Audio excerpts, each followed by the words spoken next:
தீபாவளி திருநாளை முன்னிட்டு அக்டோபர் 18, 19, 20 தேதிகளில் பிற்பகல் 1:30 மணிக்கு சுழல் நமது கலைஞர் தொலைக்காட்சியில் நட்சத்திர எழுத்தாளர் வெண்ணிலா எழுதிய ராஜேந்திர சோழன் குறித்த வரலாற்று புதினமான கங்காபுரம் இப்போது ஆடியோ ஃபார்மேட்டில் உங்கள் விகடன் பிளேயில். இப்பவே விகடன் ஆப்பை டவுன்லோட் பண்ணுங்க. பிளே ஐகானை கிளிக் பண்ணி கங்காபுரம் கேளுங்க. அனைவருக்கும் இனிய தீபாவளி நல்வாழ்த்துக்கள். இம்பர்ஃபெக்ட் ஷோ சார்பாகவும் விகடன் சார்பாகவும் நம்ம பல நேயர்கள் சார்பாகவும் ஒரு மனமார்ந்த வாழ்த்துக்களை நம்ம சொல்லிக்கலாம். கண்டிப்பா எல்லாரும் இந்நேரம் பட்டாசு பலகாரம்னு புது ட்ரெஸ்ன்னு இப்பவே ரெடி ஆயிருப்பாங்க நாளைக்கு காலையிலேக்கு. ஆமா, இப்ப நம்ம சின்ன வயசுல பாக்குறப்ப ஒரு மாசத்துக்கு முன்னாடியே சட்டை வாங்கியிருப்போம், பேண்ட் வாங்கியிருப்போம். அது ரெண்டு செட்லாம் கூட எங்க வீட்டுல எல்லாம் வாங்கி கொடுப்பாரு எங்க அப்பா. காலையில ஒரு செட்டு, ஈவினிங் ஒரு செட்டு. தீபாவளிக்கு வாங்கினத ஒரு மாசத்துக்கு முன்னாடி வாங்கினது மட்டும் இல்லாம டெய்லி அது எப்படி இருக்குன்னு எடுத்து பாக்குறதும் அதெல்லாம் ஒரு காலம். அப்பெல்லாம் நம்ம ஸ்கூலுக்கு கிளம்பணும் அப்படின்னா ஸ்கூலுக்கு போறதுக்கு முன்னாடி தான் எழுந்திருப்போம். ஆனா தீபாவளி அன்னைக்கு பாக்குறப்ப 4 மணிக்கே முழிப்பு வந்துடும். 4 மணிக்கா நைட்டு ஃபுல்லா பசங்களோட என்ன வெடிக்கிறதுலாம் பிளான் எல்லாம் போட்டுட்டு 4 மணிக்கு முழிச்சு தலைக்கு எண்ணெய் தேய்ச்சி குளிச்சு புது ட்ரெஸ்ஸை போட்டுட்டு அந்த ஊதுபத்தி எடுத்தோம்னு வச்சுக்கோவேன், ஈவினிங் வரைக்கும் வெடிக்கிறது, சலிக்காம வெடிக்கிறது. அதுவும் 6 மணிக்கு மேலே கம்முன்னு இருக்கிறது கிடையாது. ராக்கெட்டு, புஸ்வானம், சங்கு சக்கரம், சாட்டை, ஜிலி ஜிலின்னு வரும்ல, அது எல்லாம் டபுள் ஷாட்டு எல்லாம் வெடிக்கிறது. சரவெடியை தாண்டி இந்த பிஜிலி வெடி ஒவ்வொன்னா அதை வச்சு நாள் முழுக்க வெடிச்சதெல்லாம் ஞாபகம் வருது. ஆமா, அப்ப சின்ன வயசுல நமக்கான கௌரவம் என்ன தெரியுமா? நம்ம தெருவுல நம்ம வீட்டுக்கு முன்னாடி எவ்வளவு குப்பை இருக்கோ அதான் நமக்கான கௌரவமா இருக்கும். நம்ம அம்மா எல்லாம் அது தெரியாம போய் பெருக்க போவாங்க. நம்ம டென்ஷன் ஆகும், அம்மா இரு போட்டி நடந்துகிட்டு இருக்கு. நானே பக்கத்து வீட்டுல இருந்து கொஞ்சம் பேப்பர் எடுத்து இங்கே போட்டா அதை கூட்டி தள்ளவா பாக்குறீங்கிற மாதிரி சண்டைக்கு போனதெல்லாம் ஒரு காலம். அதேதான். ஆமா, நிறைய பேர் சரவடி எல்லாம் வைப்பாங்க. வைக்கிறப்ப தெருவே கூப்பிடுவாங்க. சில பேர் 1000 ரூபாய் தான் வைப்பாங்க. அந்த காலத்துல அது 1000 ரூபாங்கிறதே கொஞ்சம் பெருசாதான் இருக்கும். அது ஒரு 100 ரூபாய்க்கு வாங்கினாலே அவ்வளவு பட்டாசு வரும். ஆனா இப்பெல்லாம் பாக்குறப்ப 1000 ரூபாய் வாங்கினாலே 2 முடிதோட முடிஞ்சு போயிடுச்சு. விலைவாசி அதிகமாயிட்டேன்னு வச்சுக்கோவேன். பட் ஆனா ரொம்ப எவ்வளவுதான் காசு போட்டாலுமே அது கம்மியா இருக்க மாதிரி ஒரு ஃபீல் வந்துகிட்டு இருக்கு. கூட நான் பட்டாசு தான் வாங்கியிருக்கேன், வெடியெல்லாம் கூட வாங்கியிருக்கேன். அரசாங்கம் சொன்ன நேரத்துல வெடிக்க போறேன். காலையில 6 to 7, நைட்டு 7 to 8 வெடிக்க வேண்டியதானே. அதான் நம்ம விட்ட முதல் ராக்கெட் என்ன அதுதானே. அந்த ராக்கெட் மேல போய் சேட்டலைட் எல்லாம் கூட விரியுமோங்கிற அளவுக்கு கற்பனை அப்ப இருக்கும். உலகத்தை அழியக்கூடிய பல பாம்புகள் இந்த பேக்குள்ள தான் இருக்குங்கிற மாதிரி ஒரு ஃபீல்ல இருக்கும். புல்லட் பாம், ஆட்டம் பாம்னு பல வகைகள் உண்டு. ஆமா, லட்சுமி வெடி, குருவி வெடின்னு இன்னமும் வெடி இல்லாம இருக்கும். எப்படியோ பண்ணிருக்கிறோம். இப்ப என்னென்னமோ ஒண்ணு வந்துட்டாங்கப்பா. அதுல எல்லாம் கிரியேட்டிவிட்டிய புகுத்தி சைனாக்காரன் அதுக்குள்ளயும் பல வெடிகளை இங்க விற்பனை பண்ணிட்டு இருக்காங்க. ஆமா, நமக்கெல்லாம் வெடி அப்படின்னா நம்ம அம்மா அப்பாக்கள் என்னன்னா அந்த பண்டிகை கால இந்த சிறப்பு தின கொண்டாட்டம் தான். சன் டிவில ஆரம்பிச்சாங்கன்னு வச்சுக்குவேன். பட்டிமன்றம் சிறப்பு பட்டிமன்றம் சாலன் பாப்பையா தலைமையில ராஜா சாரும் பாரதி பாஸ்கரும் பேசுவாங்க. சிறப்பு திரைப்படம் போடுவாங்க.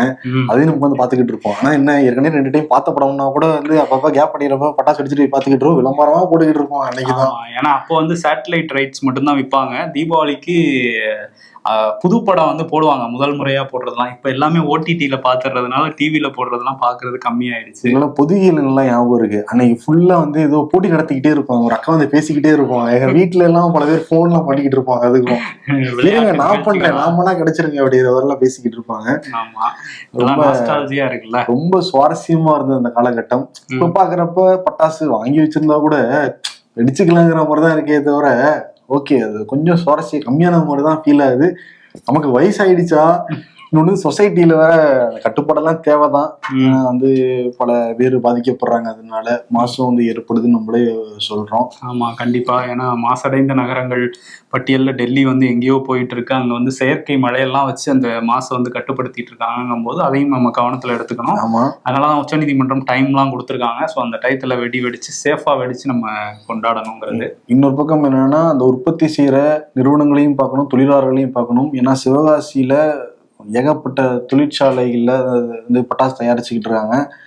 நம்ம ஒரு மாசத்துக்கு ஒரு விபத்தாவது பாத்துறோம் சிவகாசியில. கிட்டத்தட்ட உயிரை பணையம் வச்சு செய்யற வேலையாதான் தெரியுது அந்த பட்டாசு தொழில ஈடுபடுறவங்களோட இதுங்கிறது. ஆமா, அந்த வீடியோக்கள் பாக்குறப்ப ரொம்ப அதிர்ச்சியா தான் இருக்கும். ஏன்னா உடம்பு முழுக்க அந்த கெமிக்கல் வெடிமருந்து இதெல்லாம் வந்துதான் தயாரிக்கிறாங்க. அவங்களுடைய வாழ்வாதாரம் ரொம்ப வந்து முக்கியம். கண்டிப்பா அதெல்லாம் இந்த மாதிரி நம்ம பட்டாசுகள்லாம் வாங்கி கூச்சா மட்டும் தான், சைனா பட்டாசை தவிர்த்துட்டு வெளிநாட்டு பட்டாசுகளை விட்டுட்டு நம்ம சிவகாசியில தயாரிக்கப்படுற அந்த பட்டாசு தொழிலாளர்கள் உயிரை பணைய வச்சு தயாரிக்கிறத நம்ம வாங்குறது நல்லது. நம்ம இங்க வாங்க அவங்களுக்குமே நிச்சயம் வாழ்வாதாரம் வந்து கிடைக்கும். அதையும் வந்து மனசுல வச்சுக்கணும்.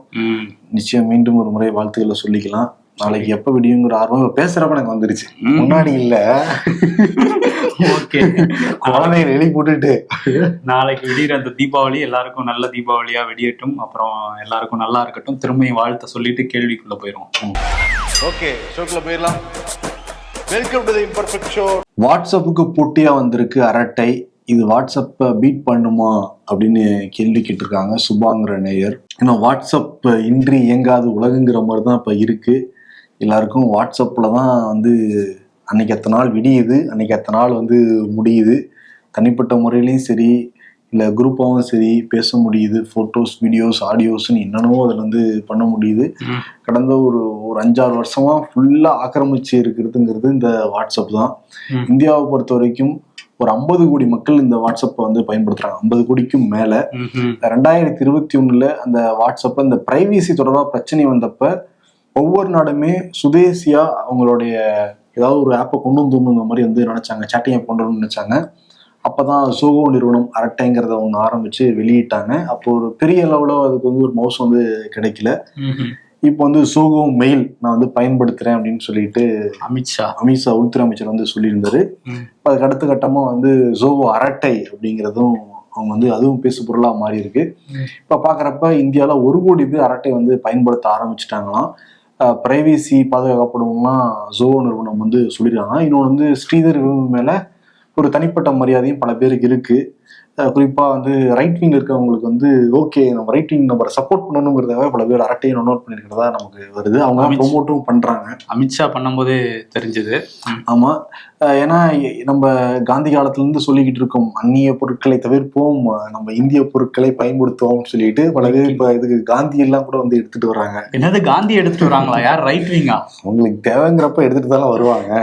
இங்க காந்தி சொன்னது உண்மைதானே. அது இப்போ நம்ம நாட்டுல தயாரிக்கப்படுற நம்ம வாங்கணும். இப்பதான் நம்ம பட்டாசுக்கு நம்ம சொன்னோம். அதே மாதிரி இங்கேயே நம்ம பொருளை தயாரிச்சு பயன்படுத்த தவறுதும் இல்லை. ஆனா அதுல வந்து எதுவும் உள்குத்து இல்லாம இருந்தா சரிதான். நமக்கு நல்ல நோக்கத்தோட பண்ற எல்லாத்தையுமே நம்ம கண்டிப்பா பயன்படுத்தலாம். நிச்சயமா. இப்ப வந்து இது போட்டியான்னு கேட்டு இருந்தாங்களே, இப்ப வாட்ஸ்அப் பயன்படுத்துறவங்க எண்ணிக்கை, அதே மாதிரி அரட்டை பயன்படுத்த எண்ணிக்கை வந்து பாக்குறப்ப வாட்ஸ்அப் பயன்படுத்துறவங்கள 0.19% மட்டும் தான் அரட்டை பயன்படுத்துறாங்களாம். அது வந்து மழைக்கும் ஒரு தூசிக்குமான ஒரு வித்தியாசம் தான் வந்து தெரியுது. இது போதான் தெரியும். ஆனா அரட்டைங்கிறத அவ்வளோ ஈஸியா பிறந்தளவும் முடியாது. ஏன்னா இந்திய கவர்மெண்ட், நம்ம மத்திய அரசு நினைச்சாங்கன்னா என்னன்னாலும் பண்ணலாம். இப்போ டிக்டாக்னு வந்துட்டு இருந்தது, அப்போ இன்ஸ்டாவும் வந்து இருந்தது. இன்ஸ்டா இப்போ பெருசா இந்த மாதிரி ரீல்ஸ் இதெல்லாம் பிரபலமாக, டிக்டாக்லாம் வீடியோக்கள் வந்து போட்டுட்டு இருந்தாங்க. திடீர்னு ஒரு நாள் வந்து இந்தியாவுக்கும் பாகிஸ்தானுக்கும் பிரச்சனை வந்தோடனே டிக்டாக் வந்து க்ளோஸ் பண்ணிட்டாங்க. அப்புறம் வந்து இன்ஸ்டாங்கிறது பயங்கரமா வந்து பூம் ஆச்சு. இப்போ இன்ஸ்டா இன்ஃப்ளூயன்சர்ஸு நமக்கு தெரியும், எவ்வளவு பேர் வந்து தெரியும். அவங்க பெரிய ஸ்டாரா கூட வந்து மாறி இருக்காங்க. எவ்வளோ ஒரு ரியாலிட்டி ஷோல கிட்டத்தட்ட எல்லாருமே அவங்க எல்லாமே இன்ஸ்டா இன்ஃப்ளூயன்சர் தான் வந்து இருக்காங்க. இப்போ இன்கேஸ் நாளைக்கு கூட வந்து நம்ம ஏதாவது இந்த வாட்ஸ்அப் இல்லை வெளிநாட்டில் இருக்கிற ஏதோ ஒரு ஆப் தடை செய்யப்பட்டுச்சு அப்படின்னா இங்க இருக்கிற ஆப்புக்கு ஒரு மோசம் கூட தான் வந்து செய்யும். அரட்டைங்கிறது அவ்வளோ சீக்கிரம் நம்ம பிறந்துட முடியாது. கிட்டத்தட்ட வாட்ஸ்அப்ல இருக்கிற என்ன மாதிரி ஃபெசிலிட்டிஸ் இருக்கோ அதையுமே இங்கே வந்து கொடுத்துருவாங்க, அரட்டையிலையும் கொடுத்துருவாங்க. அதே மாதிரி மெயில், இப்போ மத்திய அரசுமே இந்த ஜோகோ மெயிலுங்கிறத வந்து பயன்படுத்த ஆரம்பிச்சுட்டாங்க. ஏன் அப்படின்னா நம்ம எதாவது தனிப்பட்ட முறையில் நமக்கு பிரைவேசி நிறைய விஷயங்கள்லாம் இருக்கும். அது வந்து அந்நிய சர்வர்ல இதுல போய் சேவ் ஆகிறது யாருமே விரும்ப மாட்டாங்கதான். அது நம்மளால புரிஞ்சுக்க முடியுது. இங்க சேஃபா செக்யூரா இருக்குங்க பட்சத்துல இப்ப மத்திய அரசாங்கம் மெல்ல மெல்ல ஜோகோ மெயிலுக்கு வந்து மாறிக்கிட்டு இருக்காங்க. ஓகே, அதே மாதிரி இந்த ட்விட்டருக்கு போட்டியா கூ அப்படிங்கிற ஒரு ஆப் ஆரம்பிச்சாங்க. பட் அது என்ன ஆச்சுங்கிறது அதுவுமே பாஜக தரப்பினர் மட்டும் அதுல வந்து அக்கௌண்ட்ஸ் எல்லாம் வச்சு இது பண்ணிட்டு இருந்தாங்க. ஸோ அதுக்கப்புறம் அது என்ன ஆச்சுன்னு தெரியல. ட்விட்டருக்கு போட்டியா ட்ரூத் சோஷியல்னு அவருக்காகவே ஆரம்பிச்சாரு ட்ரம்ப். ஆனா அவர் மட்டும் அதை யூஸ் பண்றாருன்னு நினைக்கிறேன். ஆமா, for your attention, for your kind attention அப்படின்ட்டு போட்டுட்டு அது ஆக்சுவலி எக்ஸல்லாம் பிரபலமா ஆகிட்டு இருக்கும். ஆனா அங்க போட்டுருவாரு, அங்க போட்டு ஸ்கிரீன்ஷாட் இங்கதான் வைரல் ஆகும். அது என்னன்னா அவர் அதிபரா இருக்க வரைக்கும் ட்ரூத் சோஷியலை பத்தி பேசுவாங்க. அப்ப அதிபரா இல்லைன்னு அப்புறம் யார் பேச போறாங்க? அவர்தான் பேசணும். 3 வருஷம் இருப்பாரு அவரு. ஆமா, அடுத்த முறை வரவும் முடியாது அவர்னால. சட்டத்தை மாத்தி வந்தாருன்னா சட்டத்தெல்லாம் அங்க மாத்த முடியாதுன்னு சொல்றாங்க. அது அவ்வளவு எளிது கிடையாது. இந்தியா மாதிரியோ இல்ல வடகொரியா மாதிரியோ. இந்தியாவில என்ன அவ்வளவு ஈஸியாவா இருக்கு? அதாவது இந்தியாவில அப்படிதான் இருக்கு. எத்தனை முறை வேணா இங்க பிரதமரா இருக்கலாம் அப்படிங்கிறது. ஓகே, இப்போ வந்து நீங்க யாராவது அரட்டை இல்ல ஜோகோ மெயில் ஏதாவது யூஸ் பண்ணிருந்தீங்கன்னா அது எப்படி இருக்கு அப்படிங்கறத கமெண்ட்ல சொன்னீங்கன்னா நம்ம தெரிஞ்சுக்கலாம். நிச்சயமா. உச்சநீதிமன்ற தலைமை நீதிபதி கவாய் மேல காலனி வீசப்பட்டது, அதை பத்தி நம்ம பேசியிருந்தோம். அந்த வீசினவரை ஏன் கைது பண்ணல அப்படிங்கிற கேள்வியை வசந்த்ங்கிற நேயர் வந்து கேட்டிருக்காரு. அது நிறைய பேருக்கு வந்து அந்த கேள்வி இருக்கலாம். ஏன்னா ஒரு உச்சபட்ச பதவியில இருக்கிற தலைமை நீதிபதி மேல ஒருத்தர் செருப்பு வீசுறாருன்னா அவர் எப்படி கைது கூட பண்ணல அப்படிங்கிறது ஆச்சரியமா இருக்கலாம் பலருக்கும். ஏன்னா பிரதமர் மோடியிலிருந்து எதிர்கட்சி தலைவர் ராகுல் காந்தியிலிருந்து பல மாநில முதல்வர்கள் எல்லாருமே என்னென்ன தெரிவிச்சாங்க. அதுவுமே ஏதோ பிரைவேட் ஃபங்க்ஷன்ல போய் இந்த நிகழ்வும் கிடையாது. உச்ச நீதிமன்றத்துல அவருடைய இருக்கையில் இருக்கிறப்ப நடந்த ஒரு நிகழ்வு. ஆமா, அதுக்குள்ள வந்து ஏன் நடவடிக்கை எடுக்கல அப்படிங்கிற கேள்விதான் நமக்கு வந்திருக்குது. முதல்ல இந்த சம்பவம் எதை ஒட்டி நடந்திருக்கு அப்படிங்கிறத பார்க்கலாம். என்னன்னா, உச்சநீதிமன்ற தலைமை நீதிபதி கவாய் அவரோட அமர்வுல ஒரு பொதுநல வழக்கு வந்து தாக்கல் செய்யப்படுது. என்னன்னா, மத்திய பிரதேசத்துல கஜுராஹோ அந்த இடத்துல உள்ள விஷ்ணு சிலையை வந்து மீட்டெடுக்கணும் அப்படிங்கிற உத்தரவை உச்சநீதிமன்றம் பிறப்பிக்கணும் அப்படிங்கிறதா அந்த பொதுநல மனு. இந்த பொதுநல மனுல தான் அந்த வழக்கறிஞர் ராகேஷ் கிஷோர் அப்படிங்கிறவர் வந்து ஆஜராகி வாதாடுறாரு. அதுல அவங்க வச்ச வாதம், நீங்க மீட்டெடுக்க உத்தரவு போடணும் அப்படிங்கிற வாதத்தை வச்சோடனே தலைமை நீதிபதி கவாய் என்ன சொல்லியிருக்காரு அப்படின்னா, அது தொல்லியல் துறை கட்டுப்பாட்டுல இருக்கு. தொல்லியல் துறையோட விதி என்ன சொல்லுதுன்னா, அந்த இடம் எப்படி இருக்கோ அதை அப்படியே தான் மெயின்டைன் பண்ணணும், அதுல எந்த மாற்றமும் பண்ணக்கூடாதுங்கிறதான் தொல்லியல் துறையோட விதி. இந்த மாதிரி பப்ளிசிட்டி ஸ்டண்ட்டுக்காக கேஸ் போடாதீங்க, இது நீதிமன்றத்தோட நேரத்தை வீணடிக்கிறதுக்காக இந்த மாதிரி செய்யாதீங்க அப்படின்னு சொல்லி அவர் வந்து சொல்றாரு. அந்த மனுவை தள்ளுபடி பண்ண போறேன் அப்படின்னு சொல்றாரு. இந்த ராகேஷ் கிஷோர் அப்படிங்கிற அந்த வழக்கறிஞர் வந்து விடாம அவர்கிட்ட வந்து வாதம் பண்ணிட்டே இருக்காரு. நான் வந்து ஒரு பக்தனா நான் வந்து இதை கூட கேட்கக்கூடாதா, எனக்கு வந்து சட்டம் வந்து என்னோட பக்தியை புரிஞ்சுக்கிட்டு இதெல்லாம் நிறைவேற்றாதான்னு தொடர்ச்சியா வாக்குவாதம் பண்ணிட்டே இருக்கும்போது தான் தலைமை நீதிபதி கவாய் வந்து, நீங்க விஷ்ணு பக்தர் அப்படிங்கிறத சொல்றீங்க, உண்மையான விஷ்ணு பக்தரா இருக்கிறதுனால நீங்க விஷ்ணு கிட்டேயே வந்து இதை கோரிக்கையா வைக்கலாம், நீங்க வந்து அங்க போய் பிரார்த்தனை பண்ணுங்க அப்படிங்கிற மாதிரி சொல்றாரு. இதுலதான் வந்து ராகேஷ் கிஷோர் கோபமாயிடுறாரு. அதுக்கப்புறம் தான் அக்டோபர் 6ஆம் தேதி இன்னொரு வழக்கோட விசாரணை நடந்துட்டு இருக்கும்போது இந்த ராகேஷ் கிஷோருங்கிற இந்த 71 வயது வழக்கறிஞர் உள்ள வந்து அவரோட காலனியை கலட்டி கவாயை நோக்கி வந்து எறிகிறாரு. இதுக்கப்புறம் தான் இது சர்ச்சையா மாறுது.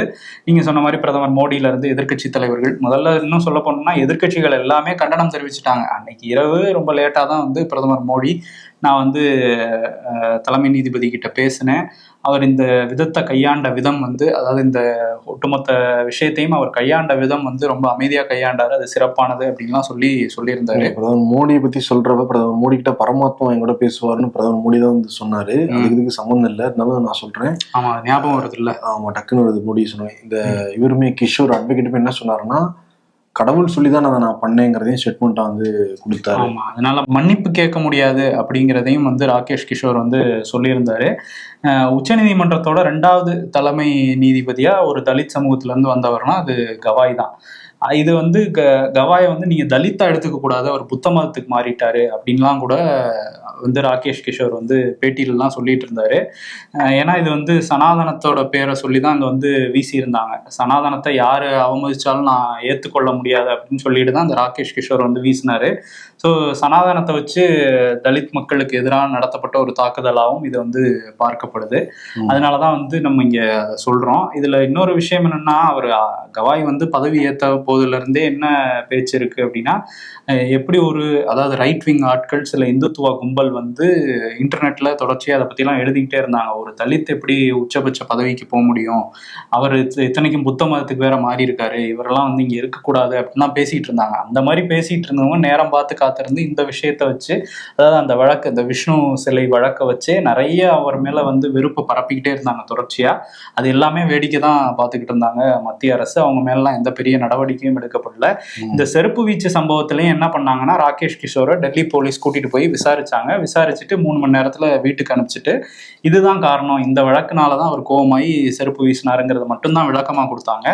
இதுல தலைமை நீதிபதி கவாய் என்ன சொல்லியிருந்தாரு அப்படின்னா, நான் அவர் மேல் நடவடிக்கை எடுக்க விரும்பல, நான் இதுல வந்து கடந்து போக தான் விரும்புறேன், அவர் மேல் நடவடிக்கை எடுக்க விரும்பலன்னு சொன்னதுனால நாங்க நடவடிக்கை எடுக்கலங்கிற மாதிரி டெல்லி போலீஸ் காரணம் சொல்றாங்க. ஆனா அவரு விட்டா கூட அரசாங்கம் இதை எப்படி விட முடியும், நீங்க நடவடிக்கை எடுத்திருக்கணுங்கிறது தான் சட்ட வல்லுநர்களோட கேள்வியா இருக்கு. ஏன் அப்படின்னா, இப்போ உச்சபட்ச பதவியில இருக்காரு, பிரதமர் வந்து கண்டனம் தெரிவிச்சாரு, அதுவும் ஒரு மேலோட்டமான கண்டனம். அதுல வந்து இதுக்கு பின்னாடி ஒரு வெறுப்பு இருக்கு, இது வந்து சனாதனத்தை வச்சு இந்த மாதிரிலாம் பண்ணக்கூடாது அப்படிங்கிற எந்த இதுவுமே இல்லை. அதே மாதிரிதான் சட்டத்துறை அமைச்சர் அர்ஜுன் ராம் மெக்வால் அவரும் ஒரு சாஃப்டான ஒரு கண்டன பதிவு மட்டும்தான் போட்டிருந்தாரு. இந்த மாதிரி சம்பவம் நடக்கும்போது சட்டத்துறை அமைச்சகத்தில இருந்தே அதிகாரப்பூர்வமா கண்டனம் வந்திருக்கணும், அது வரலங்கிறது அது ஒரு குற்றச்சாட்டு இருக்கு. அதை தாண்டி சட்டத்துறையில இருந்து என்ன நடந்தது அப்படிங்கிற ஒரு அதிகாரப்பூர்வ அறிக்கை கூட வெளியாகல. ஸோ இதெல்லாம் வந்து அப்படியே நடக்கட்டும்னு விடுறாங்களோ மத்திய அரசு அப்படின்னு தான் நமக்கு வந்து தோணுது. ஏன்னா கவாய் வந்து பதவியேற்ற சில தினங்களே மகாராஷ்டிரா போனாரு, அங்க அவருக்கு உரிய ஒரு மரியாதை கொடுக்கல. அவர் வந்த உடனே எல்லாரும் போட்டாக்கள் படி வந்து வரவேற்றிருக்கணும், அதுவே பண்ணலன்னு சொல்லிட்டு அந்த மீட்டிங்லேயே கூட வந்து பேசுறாரு. நான் நினைச்சா நடவடிக்கை எடுக்க முடியும், ஆனா நடவடிக்கை எடுக்க நான் விரும்பல, கடந்து போறேன் அப்படின்ட்டு அங்கேயும் வந்து சொல்லிட்டு போனாரு, பேசியிருந்தாரு. அதுதான் இது இந்த சம்பவத்திலேயே நான் கடந்து போறேன்னு தான் சொல்றாரு. அவர் சட்டத்துல தன்னான கரெக்டா வந்து கொடுத்துட்டு இருந்தா கூட தனிப்பட்ட முறையில் வரப்ப அவ்வளவு வந்து எடுத்துக்காம கடந்துதான் வந்து போய்கிட்டு இருக்காரு. பட் இதெல்லாம் பார்த்துக்கிட்டு இருக்கிற நம்ம போல ஒரு பத்திரிகையாளர்கள் பொதுமக்கள் தான் வந்து அதை எடுத்துக்க முடியல. ஆமா, ஏன்னா சட்டத்துக்கு முன்னாடி எல்லாரும் சமம் தானே. கண்டிப்பா, ஏன்னா மகாராஷ்டிரால கூட அவர் ஒரு தலித்துங்கிறதுனாலதான் அந்த புரோட்டோகால் ஃபாலோ பண்ணல அப்படிங்கிற ஒரு குற்றச்சாட்டுமே கிளம்புச்சு. இப்பயுமே இந்த சம்பவத்துக்கு அப்புறம் சோசியல் மீடியால ரைட் விங், அதாவது தீவிரமான இந்துத்துவ ஆதரவாளர்கள், பாஜக ஆதரிக்கக்கூடியவங்க அக்கௌண்ட்ல இருந்து ரொம்ப மோசமான பதிவுகள் தான் வந்துட்டு இருக்கு. கிக்கி சிங் அப்படிங்கிற அந்த எக்ஸ் அக்கௌண்ட்ல ஒரு ஏஐ வீடியோ போட்டிருக்காங்க. அதில் அந்த காலத்தில் வந்து தலித் மக்களை ரொம்ப கீழ்த்தரமான ஒரு வழக்கத்தை வச்சு அவங்கள ஒடுக்குனாங்க. என்ன அப்படின்னா, அவங்களோட எச்சி வந்து கீழே விழுந்துட்டு அது அசுத்தம்னு சொல்லிட்டு அவங்க கழுத்தில் ஒரு மண்பானையை கட்டிக்கிட்டே தான் எங்கே போனாலும் வரணும் போகணும் அப்படிங்கிற ஒரு நடைமுறை இருந்தது. அந்த நடைமுறையை கவாய் பின்பற்றுற மாதிரி ஏஐல வீடியோ பண்ணியிருக்காங்க. அதை தாண்டி அவர் மூஞ்சியில் வந்து நீல நிறம் பூசிட்டு அவரை ஷூவால் அடிக்கிற மாதிரிலாம் அந்த ஏஐ வீடியோவில் ரொம்ப அருவருக்கத்தக்க வகையில் தான் இருந்துச்சு அதெல்லாம். ஸோ அதெல்லாம் பண்ணும்போது கூட நடவடிக்கை எடுக்கலை. எங்கேயோ ஒரு இடத்துல பிரதமர் மோடியை யாராவது கேள்வி கேட்டால் கூட அவங்கள உடனே அந்த சோஷியல் மீடியா இன்ஃப்ளூயன்சராக இருந்தாலும் சரி, யாராக இருந்தாலும் சரி, உடனே கைது பண்ணுறதுக்கு இந்த பாஜக ஆள்ற மாநிலங்களில் காவல்துறை தயாராக இருக்காங்க, அவங்களாவே முன்னெடுத்து. பட் ஒரு தலைமை நீதிபதி இந்த அளவுக்கு வந்து சித்தரிக்கிறாங்கங்கும் போது அதுல வந்து நடவடிக்கை எடுக்கல. அதே மாதிரி அஜித் பாரதி அப்படிங்கிற ஒரு யூடியூபர், இவர் உத்தரப்பிரதேசத்தை சேர்ந்தவர். இவர் வந்து என்னன்னா, இந்த மாதிரி மோசமா இந்துக்களுக்கு எதிராக பேசுற எந்த நீதிபதியா இருந்தாலும் ரோட்லயும் இதே தான் நடக்கும், செருப்பை வீசுவோங்கிற மாதிரி ஒரு மிரட்டல் பதிவை போடுறாரு. அதுக்கப்புறம் கொஞ்ச நேரத்துல பயந்து டெலீட் பண்ணிட்டாரு. இருந்தா கூட அவரை விசாரிக்க நாங்க கூட்டு போறோம் அப்படின்னு சொல்லிட்டு கூட்டு போறாங்க யூபி காவல்துறை. கொஞ்ச நேரம் விசாரிச்சுட்டு அனுப்பிச்சிட்டாங்க போல. அவர் திரும்ப வீட்டுக்கு வந்துட்டு, நான் வீட்டுக்கு வந்துட்டேன், எனக்கு ஒரு கப் காஃபி கொடுத்து என்னை அனுப்பிச்சு வச்சுட்டாங்க, நடக்கிறது நம்மளோட அரசாங்கம், இந்த சிஸ்டமே நமக்கானது தான், ஜெய் ஸ்ரீராம் அப்படிங்கிற ஒரு போஸ்ட்டை போடுறாரு.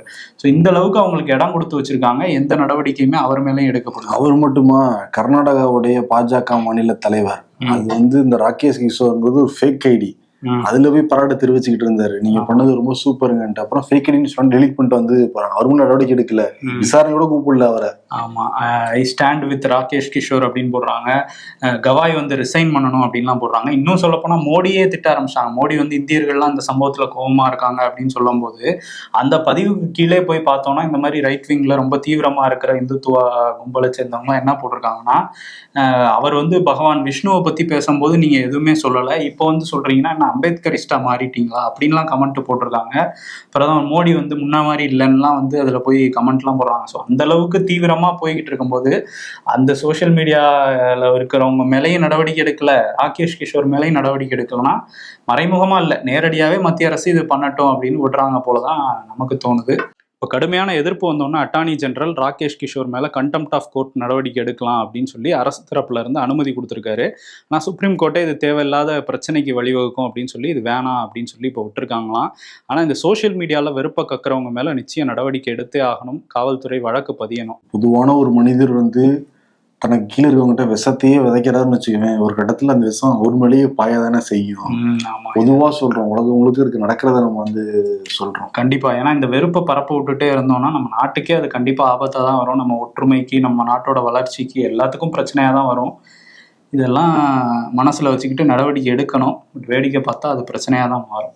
இன்னும் நிறைய கேள்வி எல்லாமே இருக்கு. அது எல்லாமே ரொம்ப ஹார்ஷா வரும். பண்டிகை தினம் அதுவுமா திருப்பி அப்படியே போகாம நம்ம வந்து ரிலாக்ஸா பண்டிகை மூடுக்கு நம்ம வந்து போகலாம். ஆமா, நாளைக்கு தீபாவளினால இம்பர்ஃபெக்ட் ஷோ கிடையாது, செவ்வாய்க்கிழமை இருக்கும். ஆமா, மறக்காம பாருங்க. மீண்டும் ஒரு முறை எல்லாருக்கும் தீபாவளி வாழ்த்துக்களை சொல்லிக்கிட்டு சேஃபா வந்து தீபாவளியை கொண்டாடுங்க.